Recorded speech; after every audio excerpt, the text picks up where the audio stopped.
इतने पर भी यदि अपने पिता के यहाँ गई तो अपने पिता से तुम सम्मान नहीं पाओ। बहुत प्रकार से भगवान शंकर ने समझाया, लेकिन सती जी के समझ में एक भी बात नहीं आई। जाने के लिए जिद कर रही है, यज्ञ में जाऊंगी। भगवान शंकर चुप हो गए, सोच रहे हैं। सती ने कभी ऐसा नहीं हुआ कि मेरी बात न मानी हो। अब वो समझ गए कि आज हमारा और सती का अंतिम मिलन है, क्योंकि ये सती से मेरा अपमान सहन नहीं होगा। अपना अपमान तो सहन कर लेगा, यज्ञ में जाएगी, जब हमारा स्थान दिखाई नहीं देगा तो ये अपने प्राणों का परित्याग कर देगा। बोले बाबा समझ गए।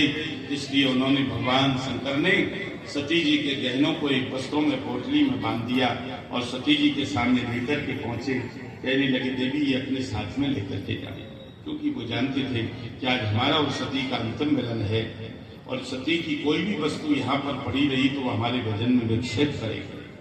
इसलिए वो पोटली गहनों की सती जी के सामने लेकर के पहुंचे। कहने लगे, देवी इसे अपने साथ लेकर के जा। सती जी कहने लगी, मैं ज्यादा दिन के लिए नहीं जा रही, मैं जाऊंगी तुरंत वापस आ जाऊंगी, इनको ले जाके क्या करूंगी।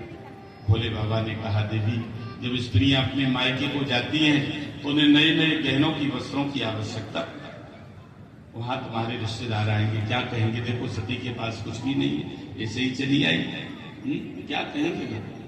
इसलिए इसे अपने साथ लेकर के जाओ, हमारे गण तुम्हारे साथ जा रहे हैं, वो लेके जाएंगे, लेकर के आ जाएंगे, लेकर के। भगवान शंकर ने सती जी के हाथ में वो गहनों की पोटली थमा दी और वो चुप हो गई।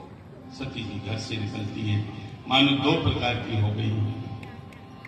इधर तो पतिदेव रोक रहे, इधर पिता के यहाँ जाने की इच्छा है। सती जी शीघ्र ही अपने पिता के घर पहुंच गई। पिता भवन जब गई भवानी, दक्ष